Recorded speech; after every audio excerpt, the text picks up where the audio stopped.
স্বৈরাচার এরশাদের অধীনে কোনো নির্বাচনেই যাবেন না, এই ঘোষণা খালেদা জিয়া দিয়েছিলেন আন্দোলনের শুরুতেই। সময়টা 1983। এরশাদ একের পর এক নির্বাচনের তারিখ ঘোষণা করেন। সংসদ নির্বাচন হয়, প্রেসিডেন্ট নির্বাচন হয়, গণভোট হয়, উপজেলা নির্বাচনও হয়, কিন্তু প্রতিবারই খালেদা জিয়ার অবস্থান ছিল এক ও অটল। অবৈধ সরকারের অধীনে কোনো নির্বাচন নয়। 1986 সালে যখন আওয়ামী লীগের নেতৃত্বে ৮ দল এবং জামায়াতে ইসলামী সংসদ নির্বাচনে অংশ নেয়, তখনও তিনি অনড় থাকেন। এই নির্বাচনকে তিনি বলেন নীল নকশা নির্বাচন।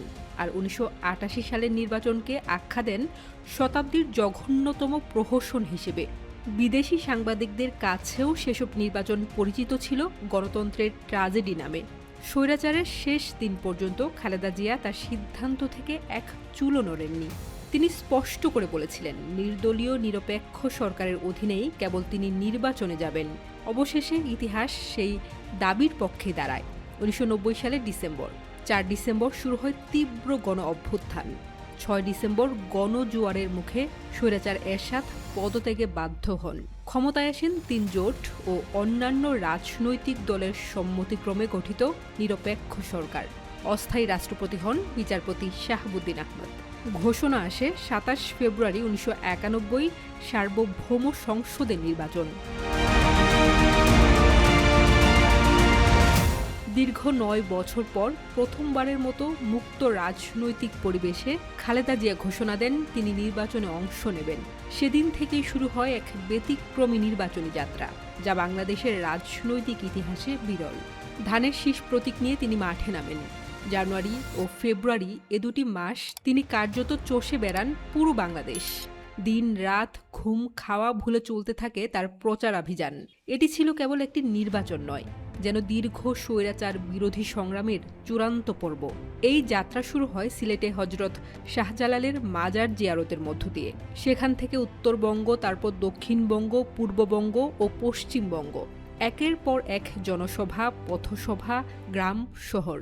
25 ফেব্রুয়ারি ঢাকার শেরে বাংলা নগরে স্মরণাতীতকালের বৃহত্তম নির্বাচনী সমাবেশের মধ্য দিয়ে শেষ হয় তার প্রচারণা। এই 2 মাসে তিনি প্রায় 1800 জনসভা ও পথসভায় বক্তৃতা দেন। নির্ধারিত জনসভায় ছিল প্রায় 800টি। কোনো দিন একটানা 48 ঘন্টা না ঘুমিয়ে কাটিয়েছেন। একদিনে প্রায় 38টি জনসভায় বক্তব্য রাখার রেকর্ডও আছে তার। গড়ে দিনে 2 ঘন্টার বেশি ঘুমাননি তিনি। শরীর ক্লান্ত ছিল, চোখে ছিল এক অদ্ভুত দৃঢ়তা, যেন তিনি জানতেন ইতিহাসের মোড় ঘোরাতে এসেছেন।